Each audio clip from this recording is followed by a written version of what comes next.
as-sunnah, as-sunnah, as-sunnah foundation. As-sunnah, as-sunnah, as-sunnah foundation. আসসালামু আলাইকুম ওয়া রাহমাতুল্লাহি ওয়া বারাকাতুহু। আলহামদুলিল্লাহ, ওয়াসসালাতু ওয়াসসালামু আলা রাসূলিল্লাহ ওয়া আলা আলিহি ওয়া আসহাবিহি ওয়া মান ওয়ালা, আম্মা বাদ। সুপ্রিয় দর্শক শ্রোতা ভাই বোন, দেশ কিংবা প্রবাস যে যেখান থেকে দেখছেন, আপনাদের সকলকে সাদর আমন্ত্রণ জানাচ্ছি আস-সুন্নাহ ফাউন্ডেশন স্টুডিও থেকে। আপনারা দেখছেন আস-সুন্নাহ ফাউন্ডেশন আয়োজিত সাপ্তাহিক প্রশ্নোত্তরমূলক অনুষ্ঠান শরঈ সমাধানের 281তম পর্ব। প্রিয় দর্শক, অন্যান্য দিনের মতো আজও ইনশাআল্লাহ তাআলা আপনাদের সঙ্গে ঘণ্টা ব্যাপী থাকছে এবং আপনাদের করা জীবন জিজ্ঞাসার উত্তর কোরআন এবং হাদিসের আলোকে দেওয়ার চেষ্টা করছি। ওয়া মা তৌফিক ইল্লা বিল্লাহ। আপনার যে কোনো জীবন ঘনিষ্ঠ প্রশ্ন এই পোস্টের মন্তব্যের ঘরে লিখুন, আমরা ইনশাআল্লাহ আপনার প্রশ্ন উত্তর দেওয়ার আপ্রাণ চেষ্টা অব্যাহত রাখব। আপনারা আমাদের এই লাইভ অনুষ্ঠানটি দেখতে পাচ্ছেন আমাদের ভেরিফাইড ফেসবুক পেজে, আস-সুন্নাহ ফাউন্ডেশন ভেরিফাইড ফেসবুক পেজে, এছাড়াও আমাদের ভেরিফাইড ইউটিউব চ্যানেল সমূহে একযোগে। যে কোনো জায়গায় প্রশ্ন করলে আমরা ইনশাআল্লাহ আপনার প্রশ্ন উত্তর দেওয়ার আপ্রাণ চেষ্টা করব। প্রিয় দর্শক, এর বাইরেও প্রতিদিন সকাল 8টা থেকে নিয়ে রাত 10টা পর্যন্ত আস-সুন্নাহ ফাউন্ডেশনের অফিসিয়াল নাম্বারে ফোন করে আপনার প্রশ্ন উত্তর জানার চেষ্টা করতে পারেন। কারণ একদল সুদক্ষ আলিম এবং প্রশিক্ষিত মুফতিগণ আপনাদের শরিয়া সংশ্লিষ্ট প্রশ্ন উত্তর দেওয়ার জন্য প্রতিদিন অপেক্ষমান থাকেন। সেটা হোক পারিবারিক, হোক ব্যক্তিগত, হোক আপনাদের অন্য কোনো বিষয়ে সংশ্লিষ্ট প্রশ্ন। এছাড়াও আস-সুন্নাহ ফাউন্ডেশনের সরাসরি উপস্থিত হয়ে আপনার যে কোনো বিষয়ে শরঈ সহযোগিতা আপনি আমাদের প্রশিক্ষিত উলামা ইকরাম এবং মুফতিগণের কাছ থেকে গ্রহণ করতে পারেন। চলুন আর বিলম্ব না করে আমরা প্রশ্নোত্তর আলোকিত ভুবনে প্রবেশ করি। আমি শুরুতে দেখতে পাচ্ছি যে প্রশ্নটি, সেটি হলো, আমি একজন ডেন্টাল সার্জন, আমার কাছে অনেক পুরুষ রোগী আসে। দাঁতের চিকিৎসার ক্ষেত্রে সাধারণত রোগীর মুখ স্পর্শ করতে হয়। চিকিৎসার ক্ষেত্রে কোনো গায়রে মাহরাম পুরুষের মুখ স্পর্শ করা জায়েজ হবে কিনা? আপনার প্রশ্ন উত্তর হলো যে পুরুষ রোগীরা পুরুষ ডাক্তারের কাছে, মহিলা রোগীরা মহিলা চিকিৎসকের কাছে যাওয়ার চেষ্টা করবেন এবং সেই পথ যদি কোনোভাবেই খোলা না থাকে, আপনি এমন কোনো জায়গায় আছেন যে এই রোগের জন্য কোনো মহিলা হয়ে পুরুষ চিকিৎসক পাচ্ছেন না, কিংবা পুরুষ হয়ে কোনো পুরুষ উপযুক্ত ভালো ডাক্তার পাচ্ছেন না, সেক্ষেত্রে কোনো নারীর কাছে যদি কেউ ট্রিটমেন্ট নেন সেটি জায়েজ হবে। আপনি অ্যাজ এ ডক্টর যদি কোনো পুরুষ পেশেন্ট পান, তাহলে সেক্ষেত্রে অন্য পুরুষ পেশেন্টদের কাছে তাকে যাওয়ার জন্য পরামর্শ দিতে পারেন এবং সেই রাস্তা আমাদের বাংলাদেশের প্রেক্ষাপটে অবশ্যই সুগম এবং অনেক বেশি খোলা আছে। একজন নারী হিসেবে আপনি নারী এবং শিশুদের চিকিৎসা করবেন। আমি জানি এতে হয়তো কিছুটা পেশেন্ট আপনার কমে যাবে এবং এটা আপনার জন্য একটু স্ট্রাগলের হবে, একটু চ্যালেঞ্জিং হবে, কিন্তু এই চ্যালেঞ্জটাই তো দিনের খাতিরে আমাদেরকে নিতে হবে। আমরা যদি একটা সুস্থ সুন্দর সমাজ গড়তে চাই, তাহলে সেক্ষেত্রে সে সমাজের মধ্যে এই পশ্চিমা সংস্কৃতির যে প্রভাব, যেটার ফলশ্রুতিতে আমরা আমাদের দ্বীনের দিক থেকে ক্ষতিগ্রস্ত হচ্ছি, সাংস্কৃতিক দিক থেকে ক্ষতিগ্রস্ত হচ্ছি, সেটা থেকে বাঁচবার জন্য আমাদের প্রত্যেককে যার যার জায়গা থেকে সংগ্রাম করতে হবে। এই যে কোরবানি, এই যে ত্যাগ বা স্যাক্রিফাইস আপনি করবেন, এর ফলে আল্লাহ তাআলার কাছে আপনি আজর এবং বিনিময় লাভ করবেন। হ্যাঁ, কোনোভাবে যদি এমন হয় যে কোনো পুরুষ ডাক্তার নেই এটার জন্য এবং পুরুষ ডাক্তারের কাছে যাওয়াটা তার জন্য অনেক দুঃসাধ্য, কঠিন, তাহলে সেক্ষেত্রে নিরুপায় হিসাবে আপনি অবশ্যই এরকম রোগীর ট্রিটমেন্ট করতে পারেন এবং সেক্ষেত্রে গ্লাভস ইত্যাদি ব্যবহার করে নিয়ে আপনি যতটুকু না হলে নয় ততটুকু স্পর্শ করবেন এবং ফিতনা থেকে বেঁচে থাকার জন্য সর্বাত্মক চেষ্টা করবেন। আল্লাহ রাব্বুল আলামিন চান আমরা যেন পবিত্র থাকি, আমাদের সমাজটা যেন পরিচ্ছন্ন থাকে, নোংরামিতে যেন ভরে না যায়। যেমনটি পশ্চিমা সভ্যতাকে যারা আলিঙ্গন করেছে, তাদের সমাজটা নোংরা হয়ে গেছে এবং তারা যেরকম পবিত্র জীবনযাপনের কথা চিন্তাও করতে পারেন না। আল্লাহ রাব্বুল আলামিন আমাদেরকে যে নিয়ামত দিয়েছেন, সেই নিয়ামতটাকে ধরে রাখবার জন্য আপনার চেষ্টা করা উচিত। এরপরে প্রশ্ন হলো, আমার সিজারের সময় রক্ত স্বল্পতা দেখা দিয়েছিল, তখন একজন হিন্দু মেয়ে আমাকে রক্ত দিয়েছেন। একজন অমুসলিমের রক্ত আমার শরীরে প্রবাহিত হয়েছে, এতে কি কোনো সমস্যা হবে? উত্তর হলো না, এতে কোনো অসুবিধার কিছু নেই। রক্ত মুসলিম হোক কিংবা অমুসলিম, তাতে কোনো বিশেষ পার্থক্য নেই। মুসলমানের রক্ত যেরকম মুসলমানের শরীরে থাকতে পারে, ঠিক একইভাবে হিন্দুর রক্ত কোনো মুসলমানের শরীরে থাকতে পারে। এটাতে শরিয়ার কোনো বিধান লঙ্ঘন হচ্ছে না, বিধায় এটা নিয়ে আপনার কোনো হেজিটেশন থাকার কোনো কারণ নেই। এরপরে প্রশ্ন হলো, বছর ঘুরে যখন আমার ছেলের জন্মদিন আসে, প্রতি বছরই জন্মদিনে তার সুস্থতা ও সুন্দর ভবিষ্যৎ কামনা করে মসজিদে মাদ্রাসায় কিছু টাকা আমি দান করে থাকি। এবার এক কলিগ বলল এটা বিদআত, এর মাধ্যমে তোমার ছেলের উপকার নয় বরঞ্চ আরো অপকার হবে, সঠিক বিষয়টা জানতে চাই। এই প্রশ্ন উত্তর হলো যে জন্মদিবস উদযাপনের এই সংস্কৃতি মূলত পেগান এবং প্রকৃতি পূজারী থেকে এসেছে এবং এর সাথে তাদের ধর্মবিশ্বাসের একটা নিগুড় সম্পর্ক কিন্তু আছে। একজন মুসলমান হিসেবে আমরা এই জন্য জন্মদিবসকে কোনোভাবে উদযাপন করতে পারি না। জন্মদিনকে কেন্দ্র করে এই যে আপনি মসজিদ মাদ্রাসা দান করছেন বা বিশেষ কিছু করছেন, এটাও এক প্রকারের উদযাপন এবং এটাও সেই দিবসটাকে প্রমোট করার নামান্তর। আপনি মৌলিকভাবে আপনার সন্তানের কল্যাণ কামনা করে আল্লাহর কাছে দান সাদাকা করতে পারেন, সেটার জন্য আপনাকে বিশেষভাবে আপনার জন্মদিবসকেই কেন বেছে নিতে হবে?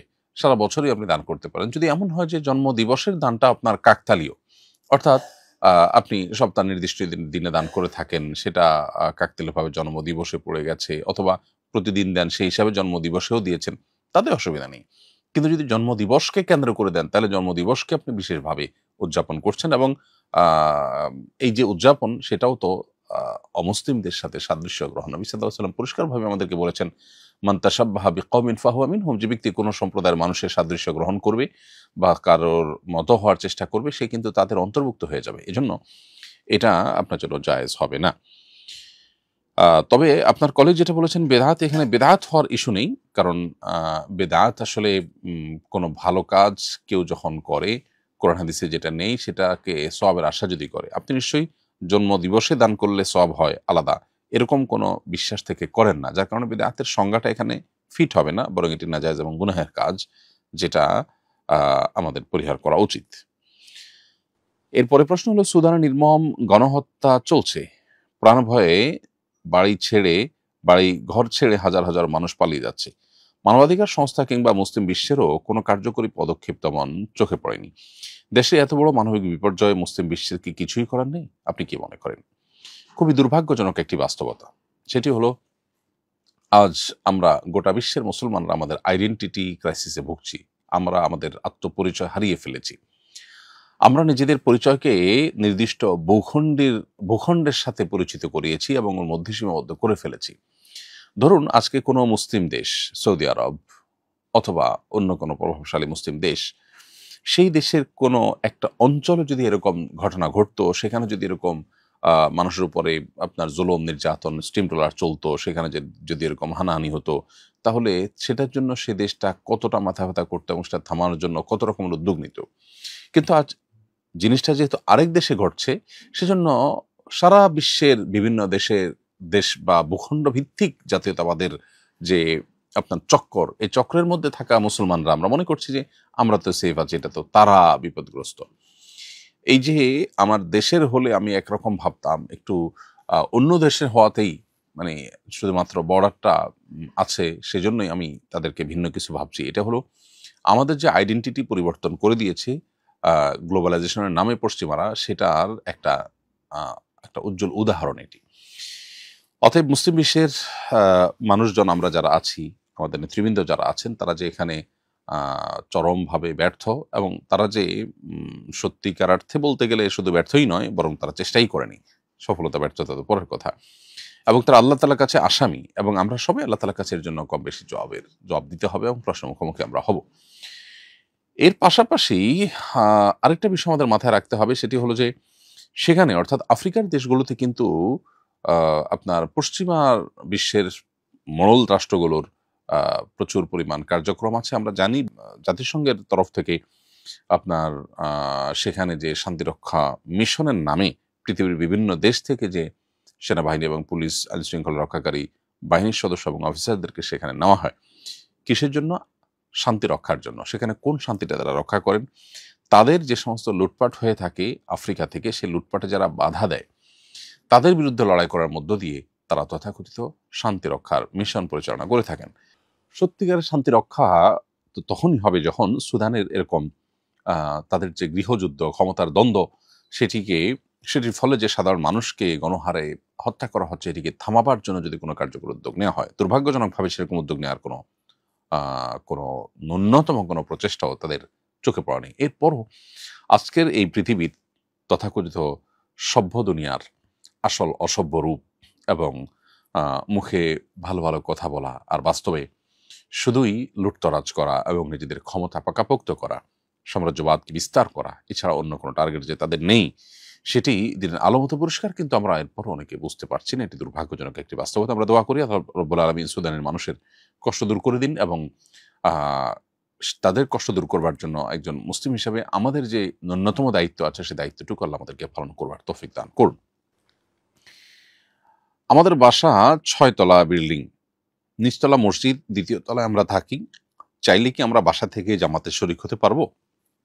উত্তর হলো যে একটা ভবনের যদি বেশ কয়েকটা ফ্লোর মসজিদ হয় তাহলে সবগুলো মিলে একটা জায়গা হিসাবে ধর্তব্য হয়। ধরুন একটা মসজিদের 3টা ফ্লোর আছে, ground floor, first floor, second floor. এই 3টা ফ্লোরের যে কোনো ফ্লোরে দাঁড়ালেই সেটি মসজিদে দাঁড়ানো হিসাবে বিবেচিত হবে, কারণ 3টা মিলে একটা হিসাবে গণ্য হবে, কারণ 3টাই মূলত মসজিদ। কিন্তু যদি একই বিল্ডিং এর একটা ফ্লোর মসজিদ হয়, হতে পারে যে টেম্পোরারি মসজিদ, অথবা এটা পাঞ্জেগানা মসজিদ, নিয়মতান্ত্রিক অফ মসজিদ না, অথবা নিয়মতান্ত্রিক মসজিদ কিন্তু একটা ফ্লোর মসজিদ, উপরে হয়তো বাসা, ইমাম সাহেবের বাসা বা অন্য কারোর বাসা। তো উপরে যেহেতু বাসা সেহেতু ভিন্ন জায়গা হিসাবে সেটি গণ্য হবে, কারণ পারপাস সম্পূর্ণ ভিন্ন। আর যখন সেটি মসজিদ নয় অন্য কিছু, অতএব সেখানে দাঁড়িয়ে নামাজ পড়লে আপনি মসজিদে জামাতে দাঁড়িয়ে নামাজ পড়েছেন সেটি মনে করা হবে না এবং সেটি বলা যাবে না, যার ফলে আপনাকে মসজিদে এসেই জামাতে সামিল হতে হবে, আপনার বাসা থেকে আপনি সামিল হতে পারেন না। ঠিক একইভাবে মসজিদের ঠিক আশেপাশে ডানে বামে অথবা পূব দিকে যে সমস্ত বাসাবাড়িগুলো আছে, বিশেষ করে ঢাকা শহরে আমরা জানি যে খুব লাগোয়া বিল্ডিংগুলো, তো এই ভবনগুলোতে এইসব বাসাবাড়িতে যদি আপনি বসবাস করেন, আপাত দৃষ্টিতে আপনার বাসা থেকে মসজিদ হয়তো মাত্র 20 ফিটের দূরত্ব, 30 ফিটের দূরত্ব কিংবা আরো কম দূরত্ব আছে। তো আপনি এখানে কাতার বরাবর দাঁড়িয়ে আপনার বাসা থেকে যদি নামাজে সামিল হন, আপনার নামাজ হবে না, কারণ আপনি ভিন্ন একটি ভবনে আছেন, ভিন্ন একটি জায়গায় আছেন যেটি মসজিদ নয়। একই জায়গায় দাঁড়িয়ে যদি আপনি জামাতে সামিল হন সেটি বিশুদ্ধ হবে ইক্তেদা। আর যদি জায়গা ভিন্ন হয়ে যায়, ইমাম সাহেব এক জায়গায়, আপনি আরেক জায়গায়, ইমাম সাহেব মসজিদে আছেন, আপনি আরেকটা ভবনে আছেন, তাহলে সেক্ষেত্রে সেটা কিন্তু ইক্তেদা বিশুদ্ধ হওয়ার জন্য যথেষ্ট নয়। এখানে যে ইত্তেসাল বা কাতারের যে সম্মিলন থাকা দরকার এটি সেখানে থাকছে না, বরং গ্যাপ হয়ে যাচ্ছে, বিধায় এরকম করা আপনার জায়েজ হবে না। হ্যাঁ, মসজিদের পূব পাশে রাস্তা অংশে মানুষ দাঁড়ায়, এটা হলো মসজিদ থেকে বের হয়েও মানুষ বাহির পর্যন্ত চলে আসে, যখন এটা ওভারফ্লো হয়ে যায়, ওভারফ্লোর ফলে যেটা হয়ে যায় সেটা কিন্তু মসজিদের মধ্যেই গণ্য হবে, জামাতের মধ্যে গণ্য হবে। কিন্তু যখন ভিন্ন ভবন থাকে তখন সেটা কোনোভাবে ওভারফ্লো হয়ে ওখানে গেছে এবং ওইটা কানেকশন আছে সেরকমটি বলা যাচ্ছে না, কিন্তু রাস্তা যারা দাঁড়ায় তাদের সাথে মসজিদের সাথে কানেকশন থাকে প্রত্যক্ষভাবেই। অতএব আপনি মসজিদে এসেই জামাতে শামিল হতে হবে। আবুল কালাম আজাদ লিখেছেন, আমার স্ত্রী মাসিক চলাকালীন অর্থাৎ নাপাক অবস্থায় মারা গেছেন। এ নিয়ে আমার খুব দুশ্চিন্তা কাজ করে। নাপাক অবস্থায় কারো মৃত্যু হলে সেটা কি খারাপ? তার শেষটা ভালো হলো না, বিষয়টা কি এমন? ভাই আবুল কালাম আজাদ, আপনার প্রশ্ন উত্তর হলো যে ঋতুস্রাব হওয়া এটা কোনো খারাপ বিষয় নয়। আপনার স্ত্রী যে অবস্থায় মারা গেছেন সেটি খারাপ অবস্থায় মারা গেছেন এমন নয়। কেউ যদি পাপে লিপ্ত অবস্থায়, কোনো গুনাহে লিপ্ত অবস্থায়, কোনো অন্যায় লিপ্ত অবস্থায় মারা যান তাহলে সেটা খারাপ। আপনার স্ত্রী যে অবস্থায় মারা গেছেন সেটি কোনো অন্যায় নয়, সেটা কোনো অপরাধ নয়, অতএব এটার জন্য আপনার খারাপ লাগা কাজ করবে কেন? এটা যেহেতু সাধারণ বিষয়, স্বাভাবিক বিষয়, আল্লাহ তাআলা প্রদত্ত বিষয় এবং আল্লাহ কর্তৃক অবধারিত বিষয়, বিধায় এই অবস্থার মৃত্যু আপনার জন্য মূলত কোনো খারাপ কোনো মৃত্যু হিসেবে বিবেচিত হবে না। অতএব দেখার বিষয় হলো তিনি ঈমানদার অবস্থায় মারা গেছেন কিনা, অর্থাৎ যখন তার মৃত্যু হয়েছে তখন তিনি তার শেষ অবস্থা ঈমানদার ছিল কিনা। যদি শেষ অবস্থায় ঈমান থাকে এবং ঈমানদার অবস্থায় মৃত্যুবরণ করে থাকেন তাহলে ইনশাআল্লাহ বিদিনিল্লাহ তার এই মৃত্যুকে খারাপ মৃত্যু বলবার কোনো কারণ নেই। এরপরে প্রশ্ন হলো, আমার স্বামী গরুর ব্যবসা করেন, তিনি মালিকের কাছ থেকে চুক্তিভিত্তিক গরু নিয়ে আসেন, পরে বিক্রি করে মালিকের টাকা পরিশোধ করে দেন। এই সময়ের মধ্যে যদি গরুটি গাভী হয় তাহলে আমরা দুধ দহন করে তা বিক্রি করি, নিজেরাও খাই। আর যদি ষাঁড় হয় তাহলে অন্যান্য সুবিধাগুলো ভোগ করে থাকি। বিক্রি করার এই সময়ের মধ্যে কি এ ধরনের ফায়দা ভোগ করা আমাদের জন্য জায়েজ হচ্ছে? উত্তর হলো যে আপনার স্বামী মূল মালিক থেকে ক্রয় করে আনেন, এরকম যদি হয় তাহলে সেক্ষেত্রে আপনার স্বামী গরুর মালিক হয়ে যাবেন এবং সেক্ষেত্রে তার জন্য এগুলো জায়েজ আছে, অর্থাৎ গরুর থেকে গরুর দুধ দোয়া বা এই টাইপের যত সুবিধা আছে সেটা ভোগ করা আপনার জন্য জায়েজ আছে। আর যদি সম্পূর্ণ ক্রয় বিক্রয় সম্পন্ন না হয়, এমন হতে পারে যে ক্রয় বিক্রয় সম্পন্ন হয়েছে, আপনার মূল্য তিনি পরে পরিশোধ করবেন, বাকিতে কিনেছেন, এরকম যদি হয় তাহলে তার জন্য তো এই গরুর দুধ দহন করা এবং গরু দ্বারা অন্যান্য বেনিফিট নেওয়া জায়েজ আছে। ব্যাপারটা যদি সেরকম না হয়, বরং বিক্রিটাই পূর্ণাঙ্গ না হয়, ঝুলন্ত থাকে, তাহলে সেক্ষেত্রে আপনার স্বামীর জন্য এটা ভোগ করা জায়েজ হবে না। এরপর প্রশ্ন হলো, আমি স্থানীয় একটা বেসরকারি কলেজের সভাপতি ছিলাম। সভাপতি নির্বাচিত হওয়ার পর আমি ছাত্র স্টাফদের কলেজের উন্নয়নমূলক বেশ কিছু প্রতিশ্রুতি দিয়েছিলাম, কিন্তু বাস্তবে আমার সীমিত সক্ষমতা অন্যান্য কমিটির পর্যাপ্ত সহযোগিতা না পাওয়ায় সেসব প্রতিশ্রুতি অল্প সম্পন্ন করতে পেরেছি। এতে কি আমি প্রতিশ্রুতি ভঙ্গ করার গুনাহগার হব? ছাত্র স্টাফদের কাছে দায়বদ্ধ থাকব? কমিটি ও কলেজ প্রশাসনিক সহায়তা না থাকলেও কি আমার ব্যক্তিগত জায়গা থেকে হলেও প্রতিশ্রুতি পূরণ করা জরুরি ছিল? খুবই গুরুত্বপূর্ণ প্রশ্ন। বিভিন্ন নির্বাচনকে ঘিরে নানা রকমের প্রতিশ্রুতি দিয়ে থাকেন নির্বাচনের ক্যান্ডিডেটরা। তাদের মনে রাখতে হবে যে যেই প্রতিশ্রুতি তিনি রক্ষা করতে পারবেন না তিনি জানেন, সেরকম প্রতিশ্রুতি দেওয়া প্রতারণার শামিল এবং গুনাহের শামিল। অতএব সেরকম প্রতিশ্রুতি দেওয়ার কারণে আল্লাহর কাছে আপনি অপরাধী হবেন এবং আপনি প্রতারক হিসেবে আল্লাহ তাআলার কাছে গুনাহগার হিসেবে বিবেচিত হবেন।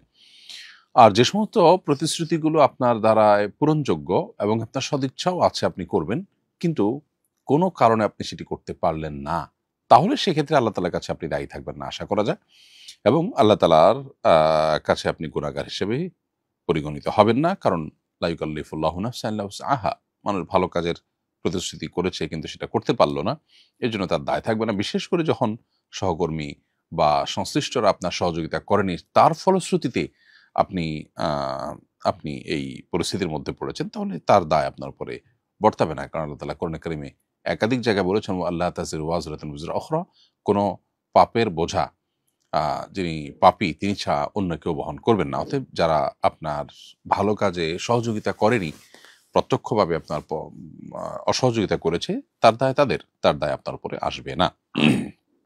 তবে যেটা শুরুতে বলেছি যে আপনার প্রতিশ্রুতি দিয়েছেন, যে তখন আপনার মানসিকতা যদি থাকে জাস্ট নির্বাচনী বৈতরণী পার হওয়া, তাহলে সেটা অবশ্যই গুনাহের বিষয় হবে। প্রাথমিক সঙ্গীত ও শরীর চর্চার শিক্ষক নিয়োগ দেওয়ার সিদ্ধান্ত বাতিল করেছে সরকার। এই ব্যাপারে আপনার প্রতিক্রিয়া কি? আপনি নিজেও তো সঙ্গীত শিক্ষক নিয়োগের প্রজ্ঞাপন যার বিরোধিতা করেছিলেন। প্রথম কথা হলো যে এটার জন্য সংশ্লিষ্টদেরকে আমরা অবশ্যই ধন্যবাদ জানাই, কারণ এতে গণ আকাঙ্ক্ষার প্রতিফলন ঘটেছে বলে আমরা বিশ্বাস করি। এদেশে দীর্ঘদিন পর্যন্ত সাধারণ মানুষের চিন্তা চেতনা, তাদের আদর্শ পরিপন্থী বিষয়গুলো তাদের উপর চাপিয়ে দেওয়া, খুবই সীমিত সংখ্যক মানুষের চিন্তা এবং দর্শনকে চাপিয়ে দেওয়ার একটা প্রচেষ্টা দীর্ঘদিন থেকে চলে আসছে। এদেশের প্রায় ৮০%-এরও বেশি মানুষ, আমাদের ধারণা মতে, তাদের সন্তানদেরকে নিজ গরজে, নিজ খরচে, নিজ উদ্যোগে ধর্মীয় শিক্ষা দিয়ে থাকেন।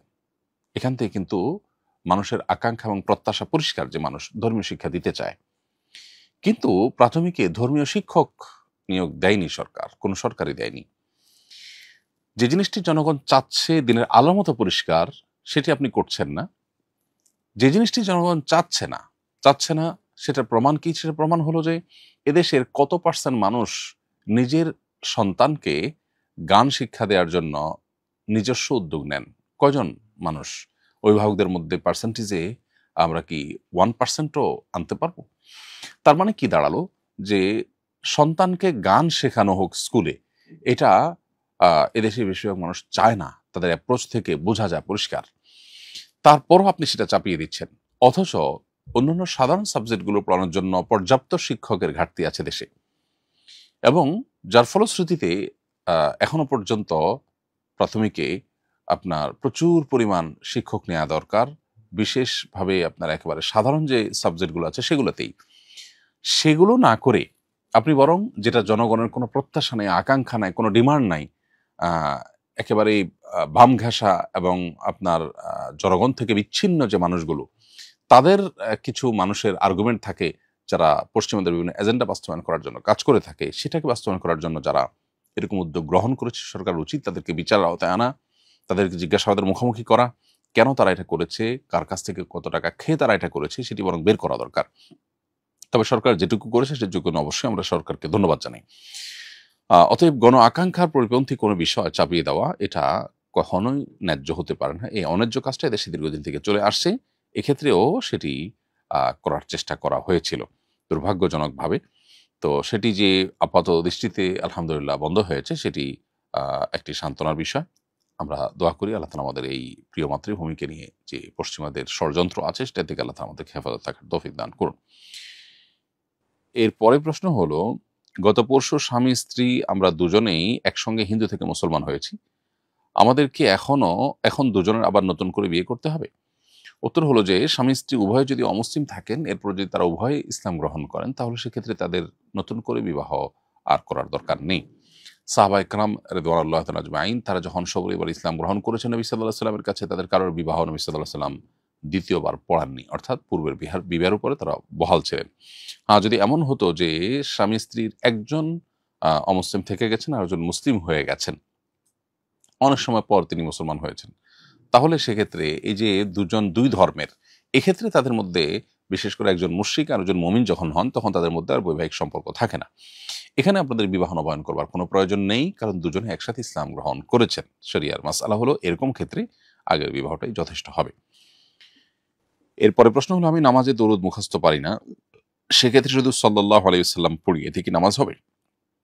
উত্তর হলো, নবী করিম সাল্লাল্লাহু আলাইহি ওয়াসাল্লাম নামাজের মধ্যে আমাদেরকে দরুদ ইব্রাহিম পাঠ করবার নির্দেশনা দিয়েছেন এবং শিখিয়েছেন। সাহাবায়ে কেরাম সেটি পালন করতেন। পৃথিবীর সমস্ত উলামায়ে কেরাম একমত যে নামাজের মধ্যে শেষ বৈঠকে আমরা দরুদ হিসাবে দরুদ ইব্রাহিম নিবেদন করব। আপনি দরুদ ইব্রাহিম মুখস্থ করতে পারেননি এখনো, সেই হিসাবে অন্য দরুদ যদি পড়েন আপনার সালাত আদায় হয়ে যাবে। কিন্তু দরুদ ইব্রাহিম মুখস্থ করবার চেষ্টা আপনার করা উচিত। সারা জীবন আপনি শুধুমাত্র সাল্লাল্লাহু আলাইহি ওয়াসাল্লাম পড়ে বা অন্য দরুদ পড়ে যদি পার করে দেন, তাহলে সেক্ষেত্রে বিশাল গুরুত্বপূর্ণ একটি সুন্নাহ আপনার জীবন থেকে ছুটে গেল, যেটা নামাজের কোয়ালিটিকে অনেক নামিয়ে দিবে। সেজন্য দরুদ ইব্রাহিম মুখস্থ করার চেষ্টা আপনার হওয়া উচিত। সম্প্রতি তালাক সম্পর্কে আপনার একটি স্ট্যাটাস পড়লাম, আমি আমার পরিবার নিয়ে খুবই কষ্টে আছি। স্ত্রী আমাকে বোঝে না, সামান্য অজুহাতে, আবার কোনো অজুহাত ছাড়াই আমার সাথে কথা বলা বন্ধ করে দেয়, বিছানা আলাদা করে ফেলে।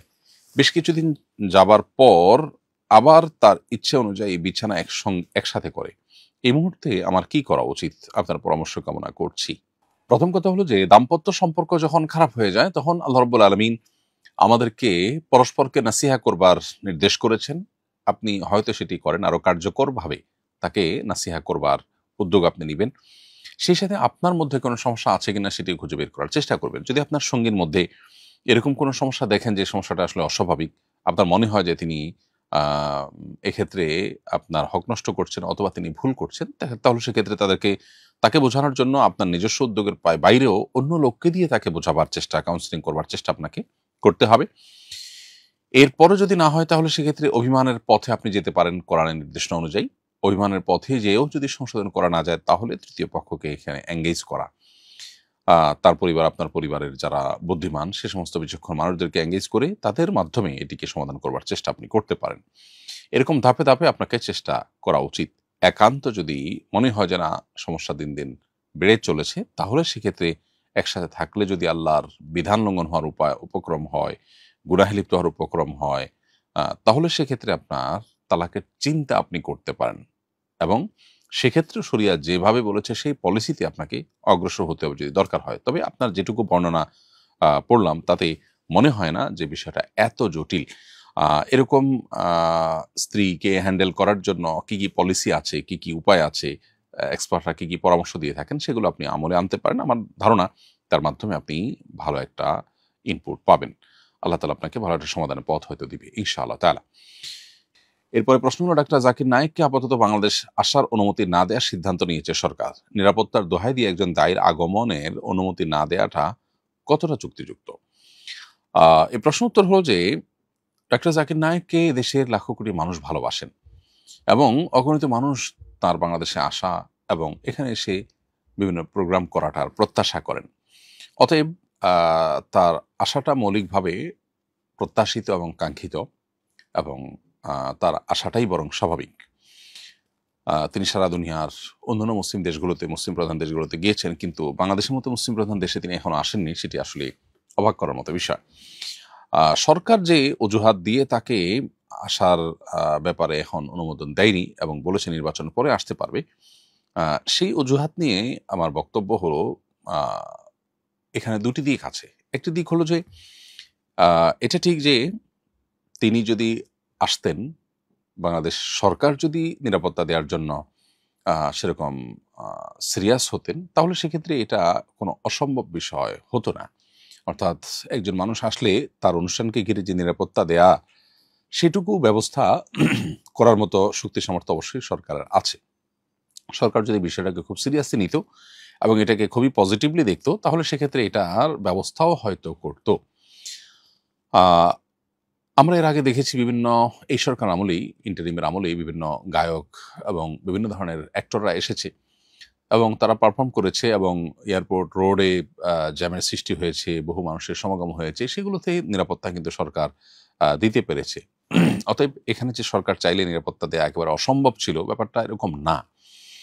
তবে আরেকটা বাস্তবতা এখানে আছে, সেটা হলো যে আমাদের দেশে সাম্প্রতিক সময়গুলোতে আইনশৃঙ্খলার যে পরিস্থিতি, বিশেষ করে নির্বাচন যত ঘনিয়ে আসছে, নানান ষড়যন্ত্রের ডালপালা গজাচ্ছে খুবই স্বাভাবিকভাবে। এয়ারপোর্টে আগুন লেগেছে, আর অনেকগুলো ঘটনা ঘটেছে।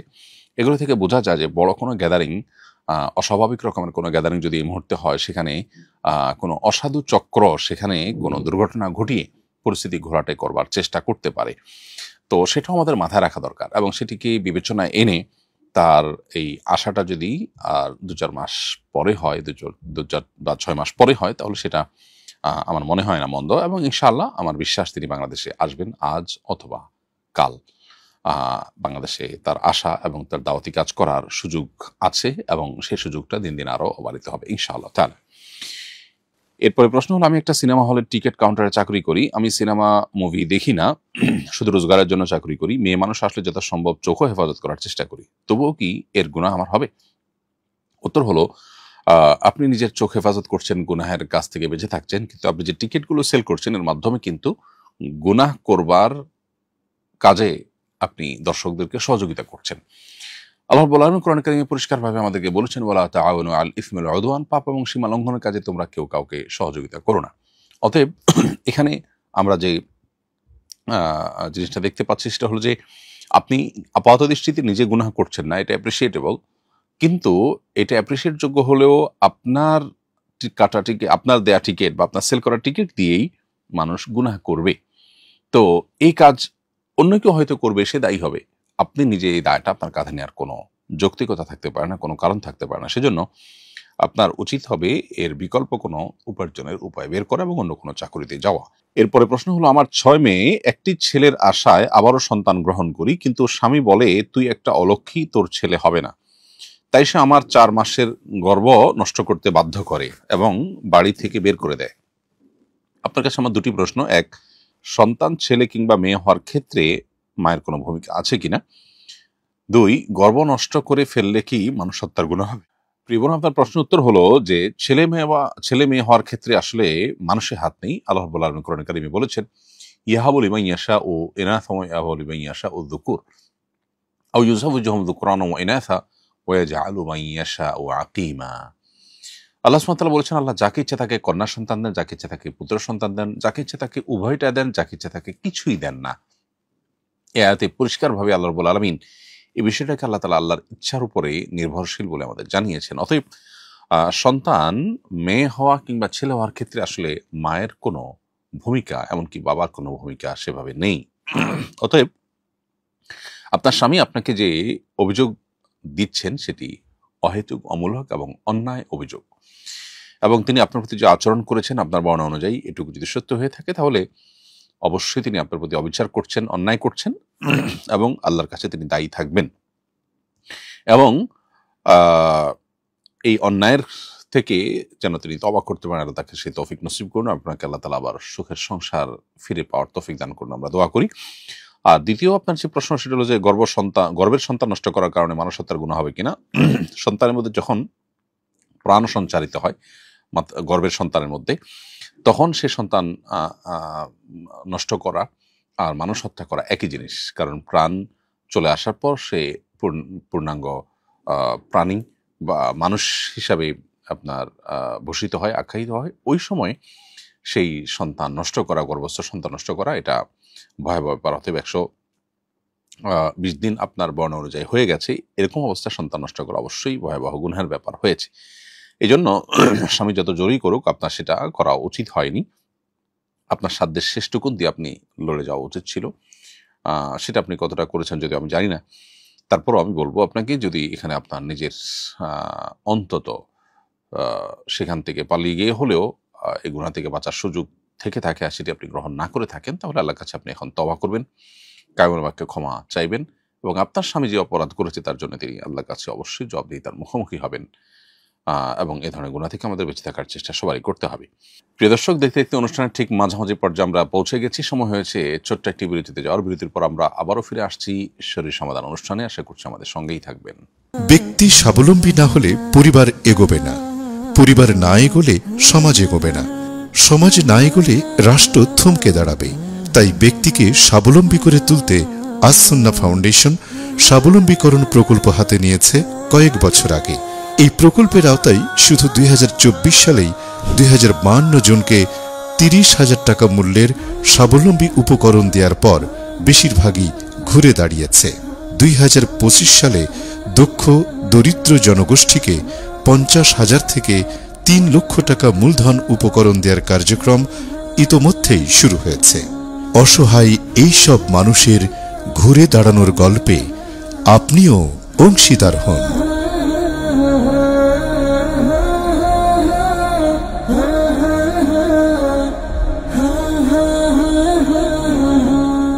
বিরতির পর আবারও স্বাগতম শরীর সমাধান অনুষ্ঠানে। আপনারা দেখছেন আস-সুন্নাহ ফাউন্ডেশন আয়োজিত সাপ্তাহিক প্রশ্ন উত্তরমূলক অনুষ্ঠান শরীর সমাধানের 281তম পর্ব। বিরতির আগে আমরা অনেকগুলো প্রশ্ন উত্তর দিয়েছি আল্লাহ তাআলার অশেষ অনুগ্রহে। এই পর্যায়ে আমি যে প্রশ্নটি দেখতে পাচ্ছি সেটি হলো, একজন লিখেছেন, কোরআন তেলাওয়াত শুনতে আমার খুব ভালো লাগে। অফিসে প্রায় সময় আমি মৃদু স্বরে তেলাওয়াত চালু রাখি। অনেক সময় সিজদার আয়াতও তেলাওয়াত হয়। প্রশ্ন হলো, অডিও থেকে সিজদার আয়াত শুনলে কি সিজদা দেওয়া ওয়াজিব হবে? উত্তর হলো, রেকর্ডেড তেলাওয়াত যদি হয়, রেকর্ডকৃত তেলাওয়াত যদি আপনি শুনেন এবং সেখানে যদি সিজদার আয়াত থাকে, তাহলে সেক্ষেত্রে আপনাকে তেলাওয়াতে সিজদা দিতে হবে না। আর যদি তেলাওয়াতটা লাইভ তেলাওয়াত হয়, কোন রেডিও থেকে আপনি শুনছেন, সরাসরি তেলাওয়াত চলছে কোথাও, সেটি আপনি শুনছেন, তাহলে সেক্ষেত্রে আপনাকে সিজদা দিতে হবে। অফিসে রাতের বেলা ইদানিং আমার প্রচুর কাজ থাকে, কাজ গোছাতে গোছাতে রাত 12টা বেজে যায়। 12টার পর এশার নামাজ পড়লে কি নামাজ হবে? উত্তর হলো যে, এশার নামাজ মূলত সুবহি সাদিকের আগ পর্যন্ত আদায় করা যায়। ভোর রাতে আমরা যখন ফজরের ওয়াক্ত হয়, ফজরের ওয়াক্ত যখন শুরু হয়, ততক্ষণ সেই সময়টাকে সুবহি সাদিক বলা হয়। তার আগ পর্যন্ত আপনি এশার নামাজ পড়লে এশার নামাজ আদায় হয়ে যাবে। কিন্তু এশার নামাজ রাতের 1/3 মধ্যে পড়ে ফেলা উত্তম। মধ্যরাত পার হয়ে গেলে, রাতের ঠিক অর্ধেক সময় পার হয়ে গেলে তারপর এশার নামাজ পড়লে সেটি কিন্তু অনুত্তম হয়, মাকরুহ হয়। অতএব কোনো সিজনে, কোনো মৌসুমে রাত 12টা কিন্তু মধ্যরাতের পর হয়ে যায়। মধ্যরাত বলতে 12টা নয়, মধ্যরাত বলতে সূর্য যখন ডুবেছে সন্ধ্যায়, তখন থেকে নিয়ে সুবহি সাদিক পর্যন্ত যেই কত ঘন্টা কত মিনিট হয়, এর ঠিক মাঝামাঝি যে সময়টা, এটাকে মধ্যরাত হিসেবে গণ্য করা হবে শরীয়তের দৃষ্টিকোণ থেকে। অতএব সেটা ক্রস করে গেলে তারপরে এশা নামাজ পড়লে আদায় হয়ে যাবে, অনুত্তম হবে। আপনার উচিত তার আগে নামাজ পড়ে শেষ করা। এরপরে প্রশ্ন হলো, আমার বিয়েতে মহর নির্ধারণ হয়েছিল 1,20,000 টাকা। তার মধ্যে আমি নগদ দিয়েছি 20,000 টাকা, আর দেখতে যে দিয়েছিলাম 1 লক্ষ টাকার একটি আংটি। কিন্তু এখন আমার স্ত্রী প্রতিদিন মহরের টাকা চায়, অথচ আমি মহরের টাকা সম্পন্ন করেছি। সে বলে আংটির হিসাব এখানে হবে না, আংটি দেয়াতে কি তাহলে মোহর আদায় হয়নি? উত্তর হলো, আপনার স্ত্রীকে আপনি যদি আংটিটি মোহর হিসাবে দিয়ে থাকেন, যখন দিয়েছেন তখন যদি আপনি মোহর গণ্য করে যদি আংটিটা দিয়ে থাকেন, তাহলে সেটা অবশ্যই মোহর হিসাবে বিবেচিত হবে। আর যদি আংটিটা আপনি সাধারণ গিফট বা অন্য কোনো ইয়েতে দিয়ে থাকেন, মোহর হিসাবে তখন গণ্য না করে থাকেন, তাহলে এখন আপনি সেটাকে মোহর হিসাবে গণ্য করতে পারবেন না। এরপরে মাইয়াম আইডি থেকে আপনি আমাদের ইউটিউব চ্যানেলে প্রশ্ন করেছেন, রুকুর জায়গায় সেজদার তাসবিহ আর সেজদার জায়গায় রুকুর তাসবিহ পড়ে ফেললে নামাজ ভেঙে যাবে কিনা? উত্তর হলো না। রুকুর জায়গায় সেজদা, সেজদার জায়গায় রুকুর তাসবিহ পাঠ করলে তাতে নামাজ ভাঙবে না, কারণ তাসবিহ আদায় করাটাই তো ইটসেলফ এটা ফরজ কিংবা ওয়াজিব নয় ফুকাহ হানাফের মতে। অতএব এই তাসবিহ যদি হেরফেরও হয়ে যায়, যেই তাসবিহটা ফরজ বা ওয়াজিবের মধ্যেই পড়ে না, সেটা যদি হেরফের হয়ে যায় তাতেও কিন্তু নামাজ ভাঙবে না বা নামাজের কোনো ক্ষতি হবে না বড় ধরনের। তবে অবশ্যই রুকুর তাসবিহ রুকুতে, সিজদার তাসবিহ সিজদায় পাঠ করার বিষয়ে আমাদের যত্নশীল হওয়া উচিত। এরপরে প্রশ্ন হলো, শয়তানের চক্রে পড়ে আমি একবার জেনা করে ফেলেছি, এই পাপ থেকে আমি মুক্তি পেতে চাই, শুধু তওবা করলেই কি এই পাপ মাফ হবে? গ্রামের একজন মুরব্বীর কাছে পরামর্শ চাইলে উনি বলেছেন, এই গুনাহ থেকে মুক্তি পেতে চাইলে তোমার উপর শরঈ বিচার কায়েম করতে হবে। এখন আমার করণীয় কি? উত্তর হলো যে আল্লাহর কাছে তওবা করলে ইনশাআল্লাহ বিদিনিল্লাহ আপনি ক্ষমা পাবেন। এমন কোনো পাপ নেই পৃথিবীতে যে পাপ করলে আসলে তওবা করলে আল্লাহ তাআলা মাফ করেন না। হ্যাঁ, মানুষের হক সংশ্লিষ্ট বিষয় যদি আপনি অন্যায় করে থাকেন, ভায়োলেশন করে থাকেন, তাহলে সেটি তাকে ফিরিয়ে দিতে হবে, তারপর তওবা করতে হবে। জেনা এমন একটা গুনাহ, যে গুনাহ হয়তো উভয় সম্মতিতে করেছেন, এখানে আল্লাহর হক নষ্ট করেছেন। অতএব আল্লাহর কাছে কায়মন বাক্য যদি মাপ চান, তওবা করেন, ফিরে আসেন, নতুন জীবন করবার সংকল্প করেন, আর কখনো গুনাহের পথে না যাওয়ার ব্যাপারে আপনি দৃঢ় এবং দীপ্ত কণ্ঠে শপথ করেন এবং সংকল্প করেন, ইনশাআল্লাহ আল্লাহ তাআলা আপনার সেই গুনাহ মাফ করে দিবেন। আর আল্লাহর কাছে জেনার তওবা কবুল হওয়ার জন্য শরঈ বিচারের প্রয়োগ জরুরি নয়। কেউ যদি এটা বলে থাকেন তিনি সঠিক বলেননি। তবে হ্যাঁ, আপনার এই পাপের কথা অন্যদের কাছে বলে বেড়ানো থেকে আপনি বিরত থাকবেন, সেটি ভিন্ন আরেকটি বিষয়। এবং কোনো পাপ করার পর সেটা মানুষের কাছে বলে বেড়ানো এটা উচিত না, এটাকে আল্লাহর কাছে সঙ্গোপনে তওবা করাই উচিত। এরপরে প্রশ্ন হলো, মুরাকাবার মাধ্যমে নাকি আল্লাহর দিদার লাভ করা যায়? আমি আল্লাহর ওলি হতে চাই, কি আমল করলে আল্লাহর ওলি হওয়া যায়? দেখুন, মুরাকাবা বা ধ্যান যেটাকে বলা হয়, এই ধ্যান মৌলিকভাবে ভালো। যদি কেউ ধ্যানে কল্পনাতে নিজের কোনো ভালো কাজের প্ল্যান করে, কোনো মন্দ কাজ থেকে ফিরে আসার প্ল্যান করে, কারণ এ ধরনের প্ল্যান, এ ধরনের পরিকল্পনা, এ ধরনের ধ্যান এটি অবশ্যই প্রশংসনীয়। যেটাকে আমরা তাদাব্বুর বলতে পারি, তাফাক্কুর বলতে পারি।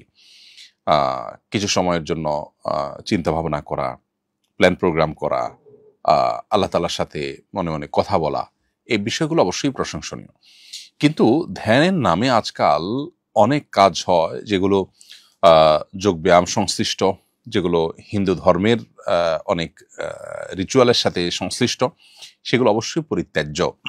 ইসলামের নামে, ধর্মের নামেও আমাদের সমাজে, মুসলমানদের সমাজে এরকম ধ্যান অনেকে করে থাকেন, সেটি কিন্তু করা যাবে না।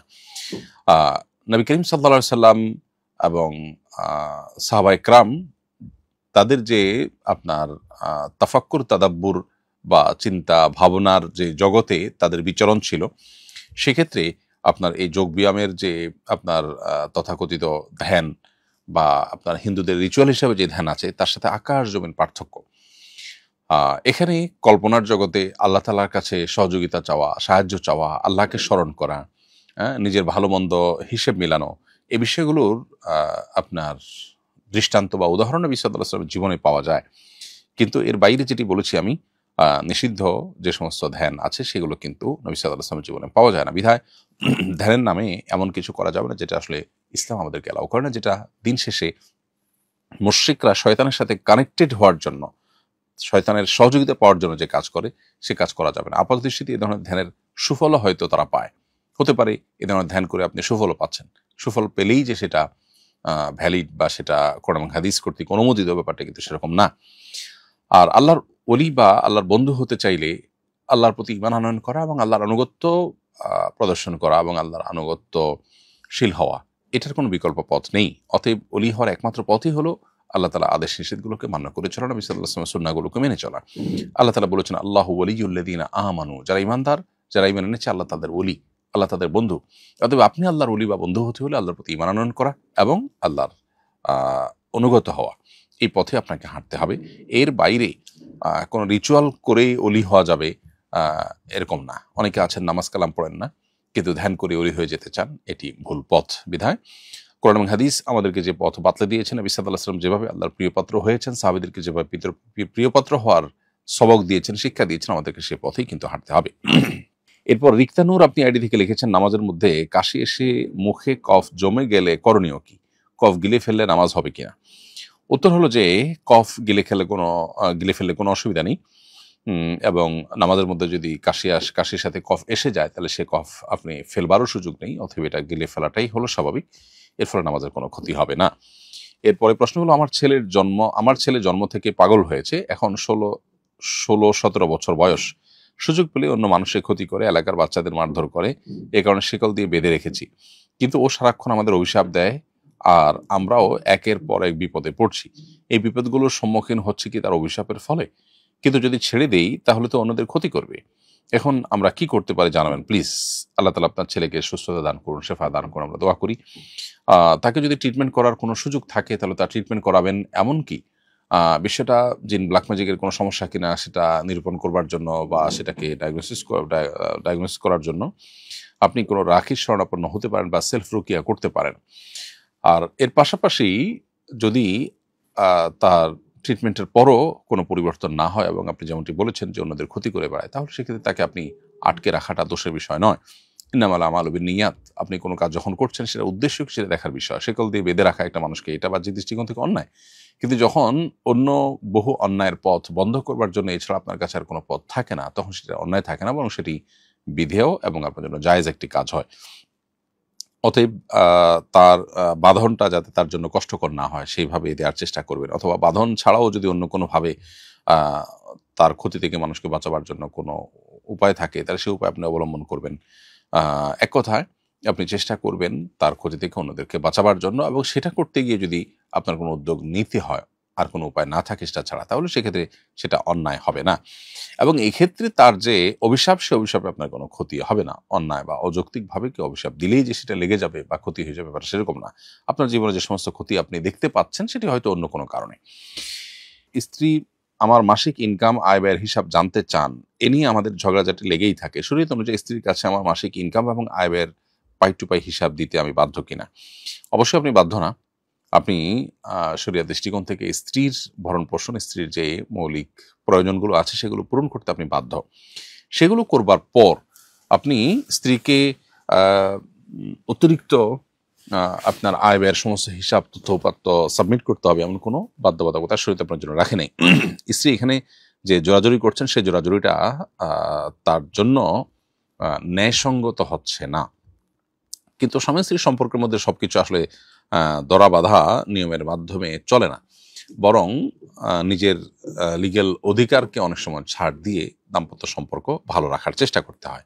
ঠিক সেই জায়গা থেকে আপনি আপনার স্ত্রীকে যদি জানান যে আমার এই উপার্জন এইভাবে খরচ করি, তাতে যদি কোনো অসুবিধার দিক না থাকে তাহলে আপনারও সেটাকে সহজভাবে নেওয়া উচিত। স্ত্রী হিসাবে তার জানার কৌতূহল থাকতে পারে, আগ্রহ থাকতে পারে, সেটাকে আপনি যদি মিনিমাইজ করতে পারেন জানিয়ে, তাহলে সেটা করা উচিত। আর যদি মনে হয় যে হ্যাঁ তাকে আপনি জানাতে গেলে ঝামেলা হবে, তাহলে যতটুকু জানানো যায় কৌশল আপনি ততটুকু জানাবেন। দাম্পত্য সম্পর্কে আসলে এটা তোমাকে জানাতে আমি বাধ্য না, এরকম শর্টকাট কথা বলে আপনি দাম্পত্য সম্পর্ক ভালো করতে পারবেন তা কিন্তু না। এজন্য এক্ষেত্রে ছাড় যতটুকু সম্ভব দিয়ে হলেও নিজেদের মধ্যে সম্পর্ক ভালো রাখা দরকার। আমাদের প্রতিবেশী এক এতিম হিন্দু ছেলে খুব কষ্টে দিন কাটাচ্ছে। আমরা মহল্লার মসজিদের বাথরুম, অজুখানা ও আঙ্গিনা পরিষ্কারের জন্য তাকে কাজে রাখতে চাই। একজন হিন্দুকে মসজিদের পরিচ্ছন্নতা কর্মী হিসাবে নিয়োগ দেওয়া যাবে কিনা? তাকে আপনি অজুখানা, আঙ্গিনা, বাইরের অংশ পরিষ্কারের জন্য রাখতে পারেন, এতে কোনো অসুবিধা নেই, এবং তার জন্য স্যালারিও দিতে পারেন। মসজিদের ভেতরের অংশ পরিষ্কারের জন্য কোনো মুসলিমকে রাখতে পারলে ভালো হয়। এক্ষেত্রে তার অসহায়ত্ব যদি আপনি দয়া মায়া করতে চান, একজন অন্য ধর্মাবলম্বী হলেও তার প্রতি দয়া মায়া আপনার করাটাই হলো শরীয়তের নির্দেশনা। সো সেই জায়গা থেকে আপনি সেটা করবেন। প্রয়োজনে নিজেরা তাকে কোনো উপার্জনের পথ বের করে দিবেন, সেটি মৌলিকভাবে কোনো নিষিদ্ধ বিষয় নয়। ইলমা আক্তার আপনি লিখেছেন, সমাজে শুধু নারীদের পর্দার ব্যাপারে আলাপ আলোচনা হয়, পুরুষদের পর্দার হুকুম কি? পুরুষের পর্দার ব্যাপারে কি কোনো বাধ্যবাধকতা নেই? বনিলমা, এটা ঠিক যে নারীদের পর্দার বিষয়টিকে বেশি আলোচনা করা হয়, কারণ এখানে ব্যবস্থা গ্রহণ করলে সেক্ষেত্রে পুরুষের জন্য কাজটা সহজ হয়। কিন্তু আল্লাহ তাআলা কোরআন কারীমে যখন পর্দার আয়াত নাজিল করেছেন বা পর্দার বিধান দিয়েছেন, তখন আল্লাহ তাআলা কিন্তু পুরুষদেরকে আগে সম্বোধন করে বলেছেন, কুল লিল মুমিনিনা ইয়াগুদ্দু মিন আবসারিহিম ওয়া ইয়াহফাযু ফুরুজাহুম। আল্লাহ তাআলা তার রাসূলকে বলেছেন, হে রাসূল, আপনি ঈমানদার অনুসারীদেরকে বলুন তারা যেন তাদের দৃষ্টিকে সংযত করে, তাদের সম্ভ্রমকে তারা যেন হেফাজত করে। এরপরে নারীদেরকে বলেছেন দৃষ্টি সংযত রাখার কথা। যদিও পর্দার সাধারণ যে বিধান সেটি বলতে গিয়ে নারীদেরকে আলাদা করে আল্লাহ তাআলা বলেছেন। অতএব নারীদের ক্ষেত্রে পর্দার আলোচনা আসাটা খুবই প্রাসঙ্গিক, কিন্তু সেই সাথে পুরুষদেরও পর্দা আছে, সেই আলোচনা আমাদের আসতে হবে, আসা উচিত। যদিও হয় সেটাও আরো জোরালোভাবে হওয়া উচিত। পুরুষদের পর্দার দুইটা দিক আছে। একটা হলো যে তার শরীর আবৃত করার ক্ষেত্রে নাভি থেকে হাঁটু পর্যন্ত আবৃত করা তার জন্য অপরিহার্য। দ্বিতীয়ত হলো পরনারী থেকে নিজের দৃষ্টিকে অবনত রাখা, এটা তার জন্য অপরিহার্য। অতএব এরকম দুইভাবে পর্দা করে তাকে শরিয়ার নির্দেশ মেনে চলতে হবে। এর মধ্যেই আল্লাহ তাআলা আমাদের কল্যাণ রেখেছেন। আর না হলে আমরা মানসিকভাবে অস্থির হব, অপবিত্র হব, গুনাহের দিকে আমরা ধাবিত হব। সেখান থেকে আমাদের বেঁচে থাকার চেষ্টা করতে হবে। প্রশ্ন হলো, আমি একটি টেইলার্সের মালিক, কিছু কাপড় বানানো হয়েছে, 2 বছর হয়ে গেছে, তবুও গ্রাহক তার কাপড় নিচ্ছে না। আমি অবশ্য কোথাও কোনো সময়সীমার শর্ত দেইনি। দোকানে জায়গার স্বল্পতার জন্য এই কাপড়গুলো এখন আমার জন্য রাখা কষ্টকর, অন্যত্র বিক্রি করে দিতে চাচ্ছি, এটা জায়েজ হবে কিনা? প্রথম কথা হলো যে, যেহেতু আপনি কোনো সময়সীমা বলেননি, এখানে একটা ঝামেলা তৈরি হয়েছে। অনেক টেইলার্সরা তাদের রিসিটের মধ্যে লিখে রাখেন যে এতদিন পর আর এই কাপড়ের দাবি দাওয়া করা যাবে না, বা এতদিন পরে আসলে আর কাপড় পাবেন না, বা এতদিনের মধ্যে নিতে হবে, এরকম বাধ্যবাধকতা থাকে। তারপরও আপনি উল্লেখ না করলে আমাদের সমাজে প্রচলিত আছে, মানুষ 1 সপ্তাহ, 10 দিন, 15 দিন, 20 দিন বা 1-2 মাসের ভিতরে কাপড় নিয়ে নেয়। 2 বছর পর বা 3 বছর পর কেউ কাপড় নিতে আসে না। এটা আমাদের সমাজের সাধারণ অরূপ বা প্রচলন। যেহেতু এরকম প্রচলন আছে আমাদের সমাজে, সেহেতু আপনার এই কাপড়গুলো রাখা যদি সত্যিই কষ্টকর হয়, কোনোভাবে যদি আপনি রাখাটা অসম্ভব হয়, তাহলে আপনি বিক্রি করে দিতে পারেন। কিন্তু এর মালিক যদি কখনো আসে, তখন তাকে এই কাপড়ের মূল্য, বিক্রিত টাকা আপনি তাকে ফেরত দিতে হবে। তাকে না পেলে আপনি দান করে দিতে পারেন।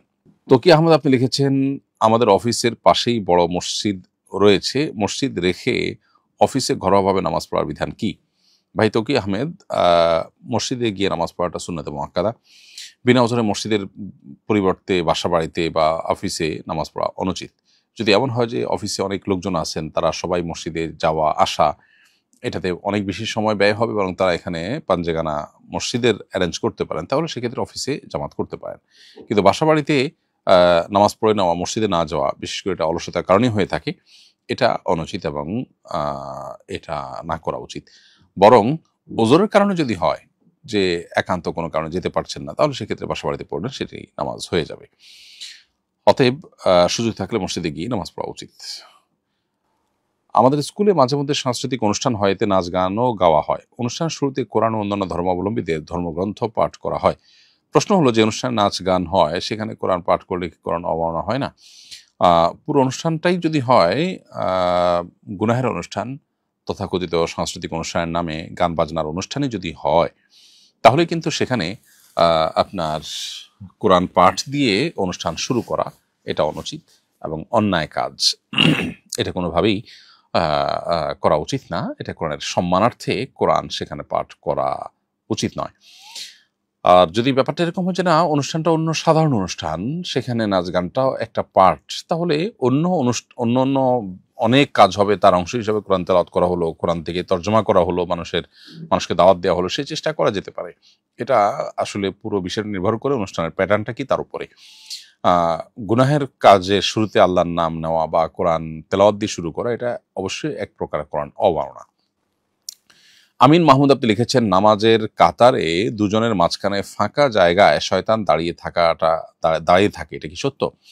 উত্তর হলো হ্যাঁ, সত্য। নবী করিম সাল্লাল্লাহু আলাইহি ওয়াসাল্লামের হাদিসে পরিষ্কারভাবে এটি আছে। তিনি বলেছেন, লা তাদাউল ফুরুজাত লিশ-শাইতান, তোমরা নামাজ যখন দাঁড়াবে, দুজন মুসল্লি মধ্যবর্তী ফাঁকা জায়গা রেখে শয়তানকে দাঁড়াবার সুযোগ করে দিবে না। এখান থেকে বোঝা যায় যে এখানে শয়তান দাঁড়ায়, এটি সত্য। এবং নবী সাল্লাল্লাহু আলাইহি ওয়াসাল্লাম বলেছেন, সুদ্দুল খালাল, তোমরা নামাজে মুসল্লিরা তোমাদের দুজন মানুষ যখন দাঁড়াবে পাশাপাশি, তোমাদের মধ্যবর্তী ফাঁকা জায়গাটা বন্ধ করো। আমাদের দেশে অনেকেই নামাজে দাঁড়ান, কিন্তু পার্শ্ববর্তী মুসল্লির খুব কাছে ঘেঁষে দাঁড়ানোর যে বিধানটা আছে সেটা তারা মেনে চলেন না, বরং অনেক বড় ফাঁকা রেখে দাঁড়ান, যেটা সুন্নাহ পরিপন্থী এবং নবী সাল্লাল্লাহু আলাইহি ওয়াসাল্লামের হাদিসের খেলাফ বিধায়। এটা আমাদের বিশেষভাবে লক্ষ্য রাখা দরকার। এরপর আমাদের ইউটিউব চ্যানেলে একজন প্রশ্ন করেছেন, অন্যের কোনো গৃহপালিত পশু যদি আমার বাসায় এসে দীর্ঘদিন থাকে এবং বাচ্চা দেয়, তারপর মালিক এসে ফেরত নিতে চায়, তাহলে আমি কি অর্ধেক দাবি করতে পারবো? উত্তর হলো না, আপনি অর্ধেক দাবি করতে পারেন না। আরেকজনের পশু আপনি পেলেছেন, পালার কারণে আপনি অর্ধেক দাবি করতে পারেন না। তার সাথে যদি কোনো চুক্তি হতো, তার সাথে যদি এরকম কোনো লেখা জোখা হতো বা আপনার দ্বিপাক্ষিক আলোচনা হতো যে হ্যাঁ আপনি তার পশু লালন পালন করবেন, এতদিন লালন পালন করার পরে পশুর অর্ধেক আপনাকে দিবে পারিশ্রমিক হিসাবে, সেটা ভিন্ন বিষয় হতো। ব্যাপারটা যদি সেরকম না, অতএব এটি আপনি নিজে থেকে কেটে রাখতে পারেন না। তবে পশুর পেছনে যে খরচ করেছেন, তিনি যখন নিতে আসবেন সেই খরচ আপনি দাবি করতে পারেন এবং সেটা আদায় করতে পারেন। তবে নিজের পক্ষ থেকে আপনি যেহেতু খাইয়েছেন, সেটার জন্য আপনি জোরালো দাবিও করতে পারেন না। আপনি আবদার করতে পারেন এবং তার কাছ থেকে সেটা আপনি নিতে পারেন, গ্রহণ করতে পারেন। আমি একজন শিক্ষিকা, সকালে গ্রামের বাচ্চাদের কোরআন পড়াই। মাসিকের সময় ছেলে মেয়েদেরকে স্পর্শ ছাড়া কোরআন কিংবা ছোট ছোট সূরা মস্ক করাতে পারবো কিনা? উত্তর হলো, মাসিকের সময় কোরআন তেলাওয়াত জায়েজ নয়। এটাই হলো সংখ্যাগরিষ্ঠ ওলামাদের মত। আর মস্কের জন্য যদি মনে হয় বাচ্চাদের পড়ায় গ্যাপ তৈরি হবে এবং বিকল্প ভালো শিক্ষক নেই, তাহলে সেক্ষেত্রে আপনি ভেঙে ভেঙে তাদেরকে পড়তে পারেন। যেমন আলহামদুলিল্লাহি রব্বিল আলামিন, এভাবে ভেঙে ভেঙে আপনি তাদেরকে পড়াতে পারবেন। এরপরে হাফসা বিবি 1 ইউটিউব চ্যানেলে আপনি আইডি থেকে আমাদের কাছে লিখেছেন, আমাদের বিয়ে হয়েছে 9 মাস হলো। আমার স্বামী মাত্র 2 মাস আমার সঙ্গে ছিলেন, তারপর অস্ট্রেলিয়া চলে গেছেন। তিনি বছরে মাত্র 2 মাস আমার কাছে থাকবেন আর বাকি 10 মাস অস্ট্রেলিয়া থাকবেন বলে আমাকে জানিয়েছেন। সেখানে তিনি আরেকটি বিয়ে করতে চান। ইসলামের দৃষ্টিতে এটি কি ইনসাফ হবে? আর আমি যদি তার দ্বিতীয় বিয়েতে অনুমতি না দিই, তাহলে কি আমার কোনো পাপ হবে? উত্তর হলো যে স্ত্রীর সম্মতি ছাড়া স্বামী 4 মাসের বেশি দূরে থাকা, এটা স্বামীর জন্য জায়েজ নয়। আপনার স্বামী বছরে 10 মাস আপনার বর্ণনা মতে অস্ট্রেলিয়া থাকেন, দেশে বাইরে থাকেন, এবং এটাতে আপনি সম্মত নন। যদি আপনি সম্মত না হয়ে থাকেন, তাহলে সেটা তার জন্য জায়েজ নয়। স্ত্রীর হক আদায় করা স্বামীর কর্তব্য। সে হক আদায় করার প্রয়োজনে 4 মাসে কমপক্ষে একবার স্ত্রীকে সময় দিতে হবে। আর একাধিক বিয়ের বিষয়টি ভিন্ন। একাধিক বিয়ের জন্য আপনার অনুমোদন শরিয়া দৃষ্টিকোণ থেকে জরুরি না। তবে তিনি যেহেতু আপনার সাথে মাত্র বছরে 2 মাস সময় দিতে পারেন, আবার সেখানে তিনি আরেকটি বিয়ে করলে তার সাথে 10 মাস থাকবেন, সেটি অবশ্যই ইনসাফ পরিপন্থী হবে। আল্লাহ তাআলা কোরআন কারিমে পরিষ্কারভাবে বলেছেন একাধিক বিয়ে করার ক্ষেত্রে যে ফাইন খিফতুম আল্লাহ তাআদিলু ফাওয়াহিদা, তোমরা যদি একাধিক বিয়ে করলে সমতা বজায় রাখতে পারবে না বলে মনে করো, তাহলে কিন্তু একটি তোমাদের করতে হবে। অতএব তিনি এখানে সমতা বজায় রাখতে পারছেন না। একজনের কাছে 6 মাস, আরেকজনের কাছে 6 মাস, এভাবে তিনি থাকতে পারছেন না। এরকম যদি হয়, তাহলে সেক্ষেত্রে তার জন্য দ্বিতীয় বিয়ে করা জায়েজ হবে না। সুলতান মাহমুদ লিখেছেন, অনেক রিক্সা চালক মাঝে মধ্যে নির্ধারিত ভাড়ার চেয়ে বেশি ভাড়া রাখে। আর যদি প্যাসেঞ্জার রাস্তা না চিনে, তাহলে অনেক সময় অল্প রাস্তা একটু ঘুরিয়ে পেঁচিয়ে এনে বেশি ভাড়া নেয়। এভাবে অতিরিক্ত ভাড়া নেওয়া জায়েজ হবে কিনা? আর এটা কি প্রতারণার মধ্যে পড়ে না? ভাই সুলতান আহমদ, অবশ্যই এটা এক ধরনের প্রতারণার মধ্যে পড়ে। এবং আপনার যদি এমন হয় যে খুব কাছের জায়গা, সে শুধুমাত্র অপরিচিত মানুষ বা অচেনা মানুষ, অজানা মানুষের কাছে দূরের এটা প্রমাণ করবার জন্য ঘুরিয়ে পেঁচিয়ে নেন এবং সেই হিসাবে টাকা বেশি করে চেয়ে নেন, তাহলে সেটা এক ধরনের প্রতারণা হবে, এক ধরনের অন্যায় হবে, এতে কোনো সন্দেহ নেই। তবে যদি দূরত্ব কাছের হোক আর দূরের হোক, এটা উনি বলে নেন এবং কোনো প্রকার ছলছাতুরি না করেন এবং উভয় যদি সম্মত হয়, তাহলে অল্প দূরত্বেও বেশি ভাড়া উভয়ের সম্মতিতে চুক্তি করে সিদ্ধান্ত নিয়ে যদি তারা গ্রহণ করে রিকশাওয়ালা, তাহলে সেটা তাদের জন্য নাজায়েজ হবে না। তাহলে বিষয়টা হলো যে প্রতারণা হলে সেটা নাজায়েজ। প্রতারণা যদি না থাকে, আলোচনা সাপেক্ষে যদি হয়, ভাই এখান থেকে এখানে যাব, এই টাকায় আমি যেতে রাজি আছি, এবং প্যাসেঞ্জারও যদি সে টাকায় রাজি হন, তাহলে সেক্ষেত্রে শরিয়ার সেখানে আপত্তি করার কোনো সুযোগ থাকে না বা শরীয়ত কোনো আপত্তি থাকে না, করে না। আমাদের বাড়ি একেবারে মসজিদে লাগোয়া। মসজিদ সম্প্রসারণের জন্য আরো 10 হাত জায়গা মসজিদ কমিটি আমাদের কাছে চেয়েছে। আমরা দিতে রাজিও হয়েছি। আমার আব্বা খুবই সরল মনা মানুষ। জুমার দিন তাকে সবার সামনে দাঁড় করিয়ে জমি চাইলে তিনি হাঁ বলে ফেলেছেন। একবার হাঁ বলে ফেলার পর এখন কি আমরা না করতে পারবো? দেখুন, নবী সাল্লাল্লাহু আলাইহি ওয়াসাল্লাম বলেছেন, লা ইয়াহিল্লু মালু ইমরিইন মুসলিমিন ইল্লা বিতিবি নাফসি, কোনো মানুষের সম্পদ তার মনের সন্তুষ্টি ছাড়া তার কাছ থেকে গ্রহণ করা জায়েজ নয়। আপনার বাবাকে মসজিদের সবার সামনে দাঁড় করিয়ে বা একটা পরিবেশ তৈরি করে তার কাছ থেকে যে জায়গা নেওয়া হয়েছে এটা অন্যায় হয়েছে। অতএব এক্ষেত্রে মসজিদ কর্তৃপক্ষেরই উচিত এই জমি গ্রহণ না করা, এবং আপনারা সেটা অবশ্যই না দেওয়ার সুযোগ আছে, যেহেতু আপনারা মন থেকে দেননি এবং আপনাদেরকে সেখানে একটা পরিবেশ তৈরি করে নেওয়া হয়েছে, যেটা অন্যায় হয়েছে, জুলুম হয়েছে। বিধায় মসজিদের জন্য এভাবে জমি কালেকশন করা বা জমি আদায় করা অনুচিত। আবার আপনাদেরও লক্ষ্য করা দরকার, যদি এটা দেয়াতে আপনাদের বড় কোনো ক্ষতি না হয়, মসজিদের জন্য যদি এতটুকু ভালো কাজ করবার সুযোগ থাকে, তাহলে সেটা আপনাদের চেষ্টা করা উচিত। অবশ্য আপনাদেরকে বাধ্য করবার অধিকার ইসলাম কাউকে দেয়নি। 5 বছর বয়সে আমার মা মারা যান, পরে বাবা অন্যত্র বিয়ে করেন। বাবা আমার আর কোনো খোঁজ খবর নেয়নি। খালা তার স্বর্ণ গয়না বিক্রি করে আমাকে পড়াশোনা করিয়েছেন, লালন পালন করিয়েছেন। বাবা এখনো বৃদ্ধ শয্যাশায়ী।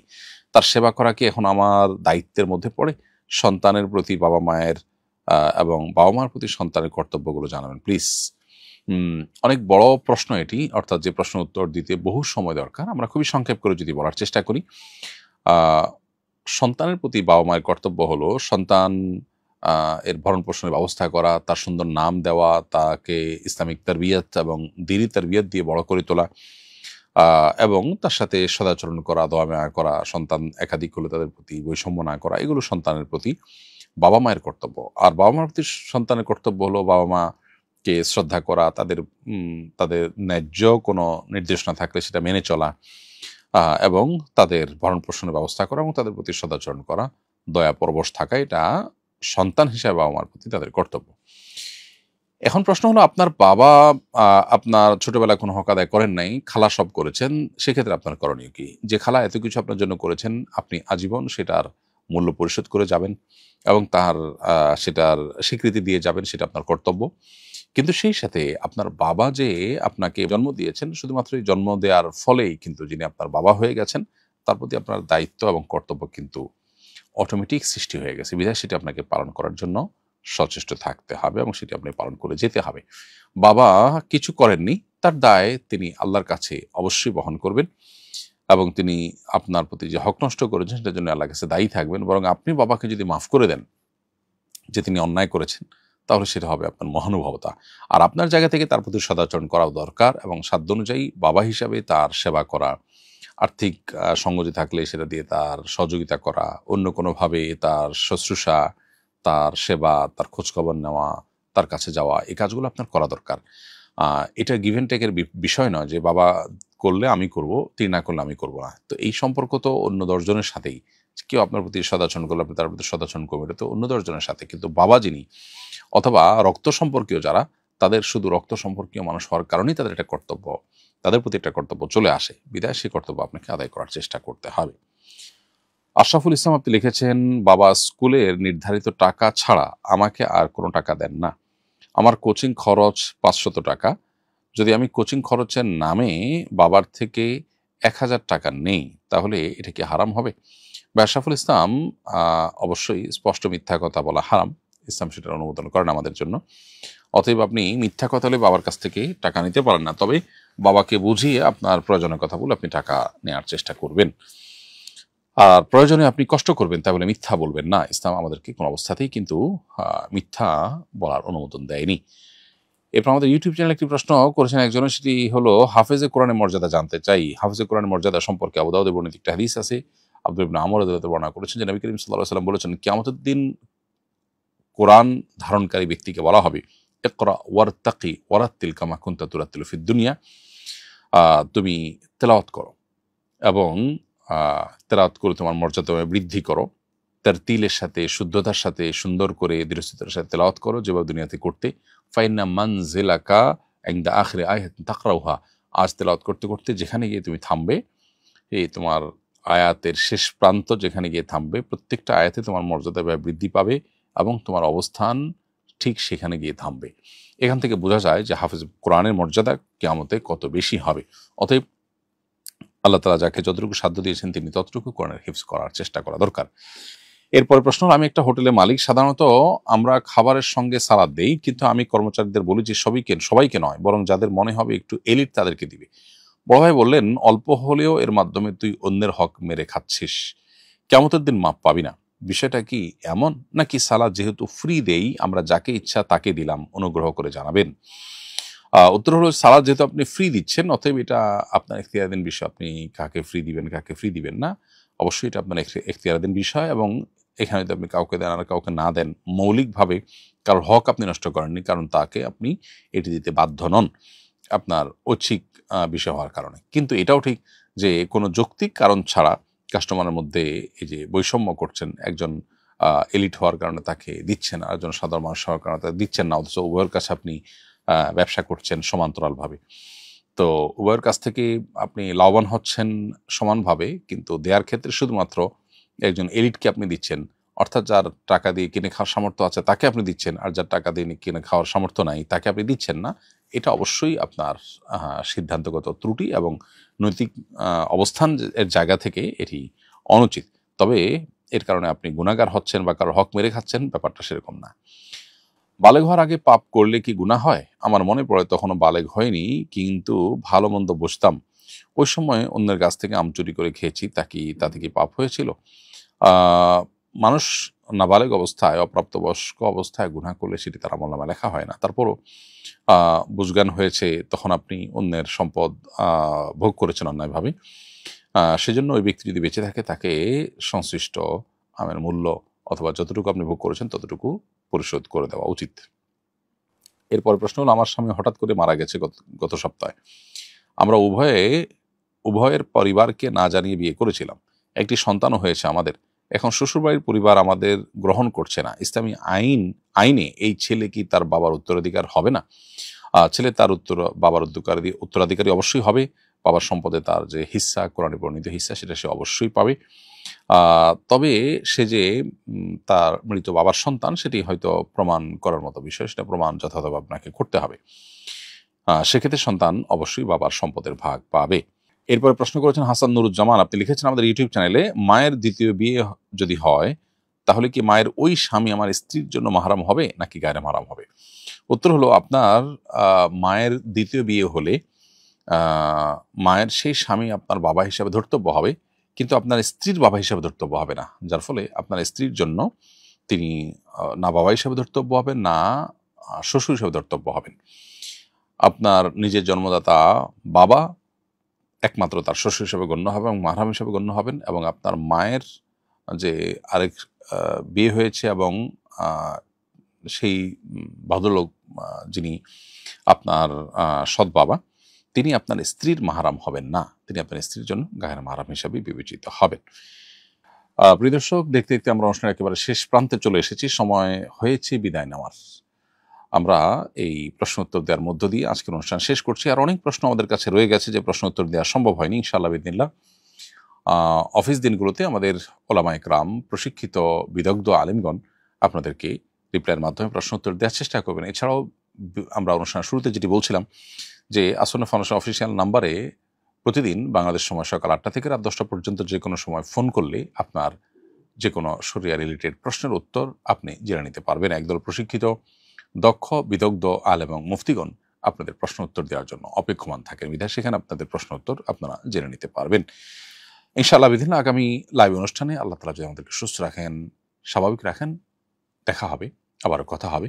ইন আসাবতু ফামিনাল্লাহ, ইন আখতাতু ফামিন শাইতান। যদি সঠিক কিছু বলে থাকে আল্লাহর তরফ থেকে, ভুল কিছু করে থাকলে সেটি আমার তরফ থেকে, শয়তানের তরফ থেকে। আল্লাহ তাআলা আমাদের সবাইকে কল্যাণের পথে চলার তৌফিক দান করুন, কোরআন এবং হাদিসের আলোকে আমাদের জীবনকে সাজাবার তৌফিক দান করুন। জাযাকুমুল্লাহু খায়রা। আসসালামু আলাইকুম ওয়া রাহমাতুল্লাহি ওয়া বারাকাতুহু। আস-সুন্নাহ ফাউন্ডেশন, উম্মার